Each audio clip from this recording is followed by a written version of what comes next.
Hey there, welcome back to our Harkla YouTube channel. We're so happy to have you here today. I'm Rachel. And I'm Jessica, and we're the Certified Occupational Therapy Assistants with Harkla, and today we're going to give you 5 OT activities to do at home. Happy April. Congratulations. It is OT month. Welcome to this beautiful month that we celebrate all month long because it's fabulous and we get to celebrate the beautiful thing that occupational therapy is. So if you are new to the OT world and you're unfamiliar with what occupational therapy is, let's break it down really quick. In occupational therapy, we are working to help our clients live the best life they can live. So this is helping them to do their everyday activities. And for children specifically, one of their main activities that they do is play. So as pediatric occupational therapy assistants, our goal is to help our pediatric clients learn how to play and interact with their environment, their family, their peers. And one of the things that we often do is recommend specific activities to do at home to carry over the skills that they're learning in therapy. So this video, we are sharing 5 of our favorite OT activities that we send home for our clients to do as part of their home exercise program. They are simple, they're easy to implement, they're fun for everyone, they're fun for the whole family, and they really don't require much equipment. If anything, you should have all the items that you need already around your house. If not, pretty simple to get. And the biggest tip that we can give you when doing these activities is to do them with your child. Connect with your child during these activities. Be playful, be silly, spend 10 to 15 minutes doing these activities. Put your phone away and just have fun with your child, and you're gonna get so much benefit from these. We don't want you to feel overwhelmed, like you have to do all of these every day, you have to do them for an hour every day. You're like, how on earth am I gonna add one more thing to my busy plate? The goal here is like 10, 15 minutes. They don't require a lot of setup, they don't require a lot of cleanup. They're just less is more, simple, like don't get your panties in a wad. It's okay, you can do it. If we can do it, you can do it. The first activity is called Bubble Mountain. This is one of our all-time favorites. We use it in the clinic, we use it with our own children, we recommend it to everyone we know. Very simple to do. All you need is a large bowl. You're gonna fill it up about halfway with water, squirt some dish soap in, and grab a straw. One question we get asked a lot is how do you keep your child from sucking up the dishwater? Because you squirt the soap in the water and then you blow bubbles with a straw to make this beautiful bubble mountain. And oftentimes kids will try to drink the water or they haven't figured out how to blow bubbles yet. And really the biggest thing is to practice blowing outside of bubble mountains. So grab a straw and blow a pom-pom or a cotton ball along the floor. So that way they see that cause and effect of when they are blowing and what happens. I've also heard that you can cut a little slit in the straw at the top, and that can help prevent. We need to try this out and see if it actually works. Okay. It's just rumor has it that this helps. So yeah, we'll have to try that and see if cutting a little slit at the top helps prevent them from drinking it. Probably makes it a little bit more challenging to blow the bubbles, but it's great because blowing and that deep pressure that they're getting to their lungs can be really calming and organizing to the nervous system. Plus they're getting that visual input from the bubble mountain, like growing and growing and growing from when they're blowing the bubbles. And then they can pop it, pop it, pop it. You can pick the bubbles up, you can blow them. There's just so many fun ways that you can modify this and make it fun and longer lasting as well. Highly encourage you to include your child in the setup and the cleanup process of this activity. Put some towels on the floor. If you have nice weather, you can do this one outside so there's less cleanup.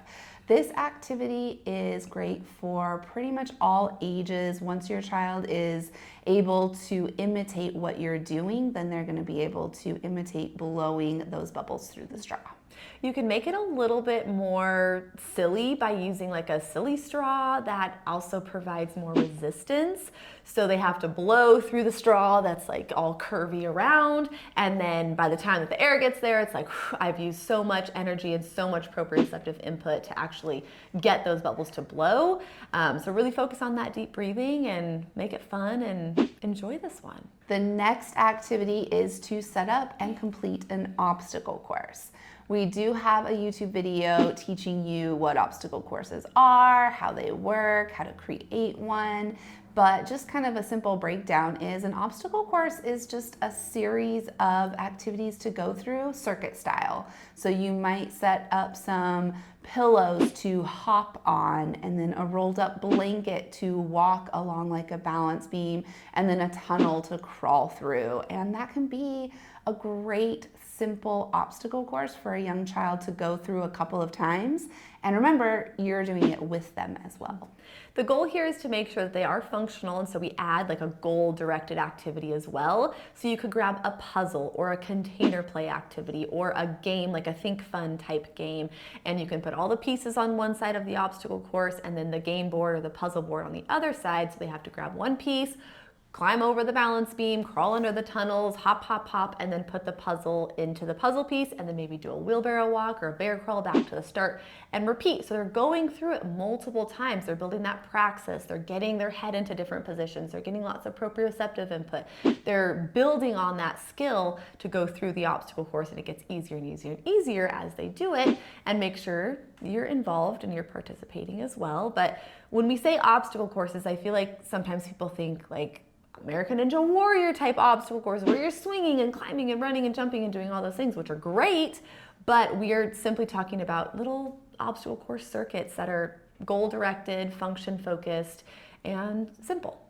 And if you and your child have never done an obstacle course before, start small. Start with just 2 steps, maybe crawling through a tunnel to put the puzzle pieces together, or driving a toy car through the tunnel, something that's really simple and easy to follow, and then you can build and add more steps later on. You can always modify if you have all of the puzzle pieces on one side and it's too overwhelming, they're trying to grab them all. Maybe just put one piece at a time for them to grab and then take through, and then once they come back, put the next piece through and have them go through. So there's always ways to modify this for kids of all different levels. Just make sure that you're thinking outside of the box and you're finding that just right challenge. The third thing we definitely recommend you do at home is using a visual schedule. We talk about this all the time. If you listen to our podcast or if you've watched some of our other videos, we recommend visual schedules in a lot of our content. And it doesn't have to be complex. It could be a piece of paper and using a pencil to draw or list out the activities that your child is going to participate in that day. Or it can be a visual schedule that helps them follow their morning or bedtime routine so that they can see exactly what's expected of them in that moment, what they're going to be doing, what's coming next. And it really just provides such a visual of what's going to happen in their day and their routine that can be so helpful for them to just feel more comfortable and know what to do. You can break it down as much as you need. Kind of like what Jessica mentioned, you could get a visual schedule put together for getting dressed in the morning. So you have the whole morning routine, but you're going to focus on a visual of them getting dressed. First they put their underwear on, then they put their pants on and their socks, and they go through that sequence. And then you can also give them the control to change the order of operations. So if they are doing a morning schedule, they can choose if they want to have breakfast or if they want to play first. And then they get to choose maybe a play sensory-based activity once they've completed all of their morning routine activities. So they have a time, they know exactly when to, as you're teaching them these things, they know kind of that routine. And at the end of their morning routine, they get to do a scooter board activity, right? So it's simple, it's allowing them to have a bit of control over what's happening, and they can see what's first, what's next, and what's expected of them, which is so helpful. And there are a lot of ways you can create this visual schedule, so try some different methods using paper and pencil, using a whiteboard, maybe printing one and laminating it and using dry erase markers or Velcro pieces and attaching pictures to it. There's a lot of different ways, and everybody's a little bit different in what they prefer and how they like to use visual schedules, so you can kind of experiment with some different options and try them out. But the key here is going to be consistent with using the visual schedule, even if it's hard, even if your child's not super into it. Just being consistent can help build that habit and that routine of using it, and it will get easier the more consistent you are. We have created a simple visual schedule template that we will link in the description of this video, so go ahead and check it out and click it, download it, print it, laminate it, whatever you need to do, stick it on your fridge, make sure you use it consistently. The next activity is called blanket swinging, and it's kind of self-explanatory. You're going to use a blanket as a swing for your child. Now, if you have an older child, this might be a little more difficult. So this one's really great for our younger, smaller children.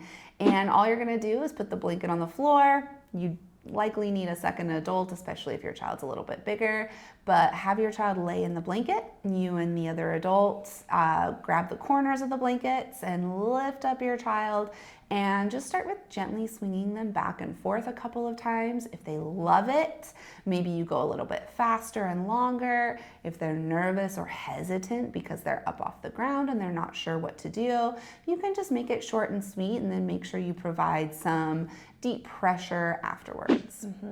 Another fun way to modify this is to swing, 5 or 10 times and then crash onto the couch. So it's like a nice soft landing.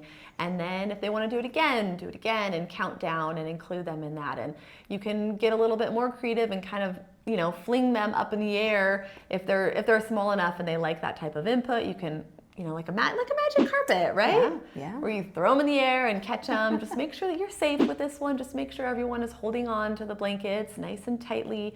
Maybe put a crash pad or a cushion, something underneath. Just, better safe than sorry in this situation. But blanket swinging is a great thing to add to the morning routine, to the evening routine, before nap time. Just know that the slower, more linear input that you do, the more calming this vestibular input will be. The more magic carpet ride we do and like throwing in the air, the more crashing, the more head position change, the more alerting it will be. And depending on your child's sensory needs, you'll want to modify based on how they're processing the input and what their body needs. The last activity we're going to give you today is cutting wet noodles with scissors.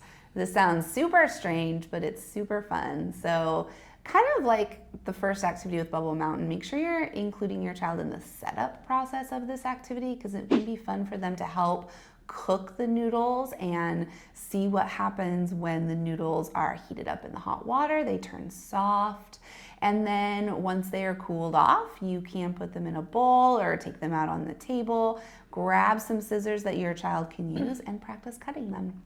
In OT, we work a lot on fine motor skills and sensory processing, and a big part of what we do is building those intrinsic hand strength muscles, working on the tactile perception, building all of those skills required for just daily activities that require fine motor control. And so we love to focus on bringing both of those together, the fine motor, the tactile processing, which is why this activity is so fun. And it's just a great cause and effect. We get to cut the noodle, you can draw a picture on cardboard, and you can have them cut the hair and put it on the drawing to make the kiddo's hair on their picture. You can be creative with this activity, which is fun. You could dye the noodles if you want to, make them different colors. It's icky, it's wild, it's novel, it's weird, and kids love that stuff. And if they're hesitant, that's when you get to model this activity and play and have them watch you, and then they'll probably participate once they're ready if you expose them to this enough and you do this activity consistently enough. Because the noodles feel maybe kind of sticky or slimy, and it's just a very different texture to engage with, this can be a fun activity for some kids who maybe love to get messy, or it can be a little more challenging if your child doesn't like to get messy or they are avoidant of certain textures. So this is where what Rachel was talking about comes into play, of you doing it with them, modeling, making it fun and silly, allowing them to engage as much as possible. And if they're still not wanting to touch it, that's okay. We don't want to force them and make it negative. Just encourage this activity more often. Maybe you incorporate it every day or every other day. And slowly but surely, with that consistent exposure, the goal would be that your child would be more comfortable as their body learns that this is something safe to touch, it's not harmful, and their brain and their tactile system starts to modulate and process that input a little bit easier. Don't forget, with any of these activities, proprioceptive input or heavy work activities are very calming and organizing to the nervous system. So if they are kind of overstimulated by any of these, have them crawl on the floor, have them do chair push-ups, do the steamroller with them. We have videos on proprioceptive activities. We'll link those in the description so you can learn a little bit more about heavy work and the proprioceptive system, because when in doubt, prop it out. Just make sure that you're incorporating those throughout the day as well. Hopefully this video is helpful. Hopefully you are going to try some of these activities. Maybe try one of them this week and do it a couple of times and see how it goes.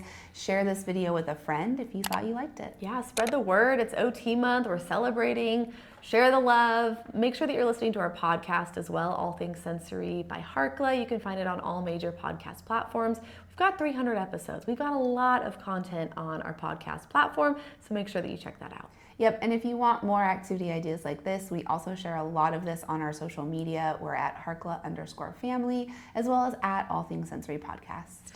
Like this video, make sure you're subscribed, and check out all of the links in the description below.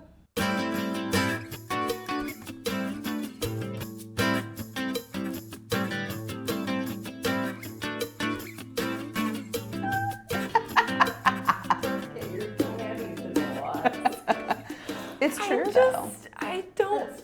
It's so true.